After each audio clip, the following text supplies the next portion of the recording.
Bismillahirrahmanirrahim. Assalamualaikum warahmatullahi wabarakatuh. Alhamdulillahirabbil alamin. Wassalatu wassalamu ala asrofil anbiya'i wal mursalin wa ala alihi wa sahbihi ajmain. Amma ba'du. Perkenalkan, nama saya Ridho Rahmadi. Saya anak kedua dari 3 bersaudara. Saya lahir dan dibesarkan di Jogja. Kedua orang tua saya berasal dari Palembang, dari sebuah tempat bernama Tanjung Batu. Pada kesempatan ini, izinkan saya dengan segala kerendahan hati dan niat yang tulus untuk memperkenalkan diri, sekaligus untuk menyampaikan sebuah proposal untuk bangsa ini yang berisi 2 hal. Yang pertama adalah investasi politik. Apa yang saya maksud dengan investasi politik? Yang saya maksud dengan investasi politik adalah masuknya generasi muda ke dalam kancah politik Indonesia dari skala daerah hingga nasional. Generasi muda di sini adalah generasi milenial, juga sebagian generasi Z. Mengapa generasi muda? Karena anak-anak muda Indonesia akan menjadi model pembangunan yang bernas, cepat bergegas, yang tegas, dan insya Allah tuntas. Anak muda Indonesia tidak boleh diam melihat kondisi Ibu Pertiwi saat ini. Anak muda Indonesia tidak boleh diam melihat kezaliman. Anak muda Indonesia harus berteriak, harus bergerak ketika melihat kezaliman. Anak muda Indonesia harus melawan kezaliman, menegakkan keadilan. Untuk itu, saya mengajak seluruh anak muda Indonesia untuk mencurahkan pikirannya dan bergerak untuk bangsa kita tercinta ini. Yang kedua adalah investasi dalam bidang IT, Information Technology, dan AI, Artificial Intelligence, atau kecerdasan buatan. Tentu kita sudah lihat sebagian pembangunan di Indonesia telah menerapkan IT.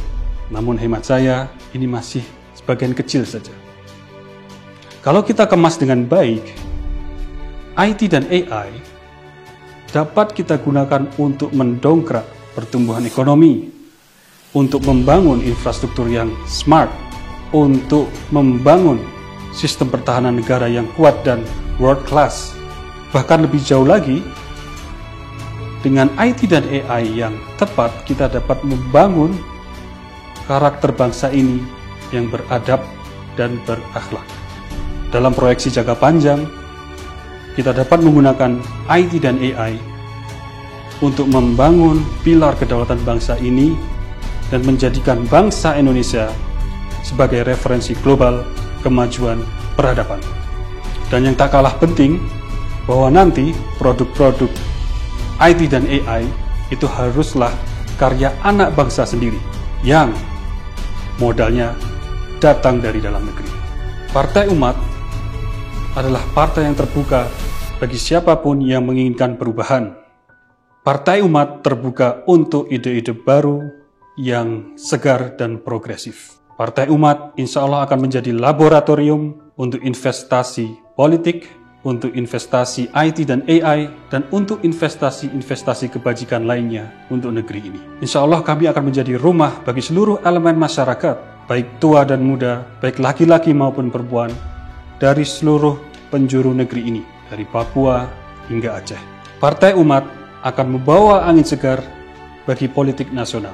Partai Umat tidak akan menyinggung dan mencari-cari kesalahan dan kelemahan pihak lain. Tidak mungkin bangsa Indonesia dapat berdiri tegak dan berjalan tegap menyongsong masa depan jika terus saling tuduh dan saling curiga. Partai Umat selalu mengingat pesan Bung Karno, "A divided nation cannot stand." Bangsa yang terbelah tidak akan sanggup berdiri. Karena itu, Partai Umat menyampaikan, bagi yang ingin bergabung dengan Partai Umat, marilah bergabung dengan ikhlas dan tulus. Dan bagi yang tidak sependapat dengan Partai Umat, marilah berpolitik secara dewasa. Partai Umat akan selalu mengingatkan anggotanya dan seluruh anak bangsa ini agar jangan mau diadu domba oleh pihak manapun. Indonesia satu dalam keberagaman. Unity in Diversity, Bhinneka Tunggal Ika. Insya Allah Partai Umat akan berbuat untuk negeri ini. Akhir kata, innallaha ya'muru bil adli wal ihsan wa ita'i dzil qurba wa yanha 'anil fahsya'i wal munkari wal baghi ya'idzukum la'allakum tadhakkarun. Allahu akbar, Allahu akbar, Allahu akbar. Merdeka. Assalamualaikum warahmatullahi wabarakatuh.